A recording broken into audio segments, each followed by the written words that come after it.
আসসালামু আলাইকুম, কেমন আছো সবাই? কাঁঠালের সিজন তো প্রায় শেষ হতে চললো। তো যারা যারা এখনও কাঁঠাল দিয়ে এই মজার পিঠাটি বানিয়ে খাওনি, তারা কিন্তু খুব সহজেই এই ভিডিওটি দেখে তৈরি করে নিতে পারো। তো প্রথমে আমাদের কাঁঠাল থেকে কোষ ছাড়িয়ে বিচি আলাদা করে নিতে হবে। তারপর আতপ চাল ভালোভাবে ধুয়ে পরিষ্কার করে এই কাঁঠালের সাথে ভিজিয়ে রাখতে হবে 3 থেকে 4 ঘন্টা। তারপর এটাকে পাটায় বেটে মিহি একটা পেস্ট তৈরি করতে হবে। চাইলে এটাকে ব্লেন্ডও করা যাবে। তারপর এখানে পরিমাণ মতো লবণ এবং অল্প খাবার সোডা এবং স্বাদ মতো চিনি দিতে হবে। চিনিটা চাইলে কম বেশি করা যাবে। আমাদের কাঁঠাল যেহেতু মিষ্টি, খুব বেশি চিনির প্রয়োজন হয়নি। তো তারপর এটাকে ভালোভাবে হাত দিয়ে মেখে নিতে হবে, ভালোভাবে মিশিয়ে নিতে হবে। তারপর চুলায় চলে যাব। চুলায় একটি প্যান বসিয়ে প্রিহিট করে নেব 5-6 মিনিটের মতো।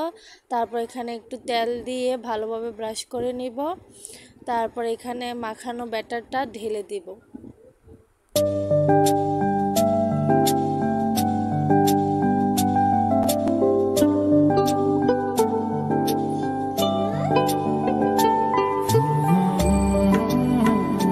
সম্পূর্ণ ব্যাটারটি প্যানে ঢেলে দেওয়ার পর এখানে ঢাকনাটি দিয়ে দিতে হবে এবং চুলার আঁচ একদম লোতে রাখতে হবে এবং ঢাকনার যে ছিদ্রটি আছে সেটা কিন্তু কাগজ দিয়ে বন্ধ করে দিতে হবে এবং অপেক্ষা করতে হবে ঘড়ি ধরে প্রায় 30 থেকে 35 মিনিট। তারপর একটা কাঠির সাহায্যে দেখতে হবে কাঠিটি ক্লিন আসছে কিনা। যদি ক্লিন আসে তাহলে আমাদের বুঝতে হবে পিঠাটি হয়ে গিয়েছে।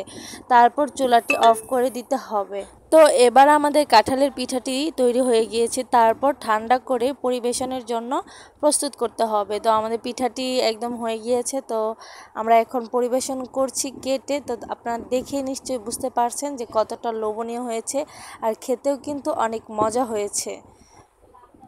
ঝামেলা ছাড়া খুব সহজেই কিন্তু আপনারা বাড়িতে এই পিঠাটি তৈরি করতে পারেন।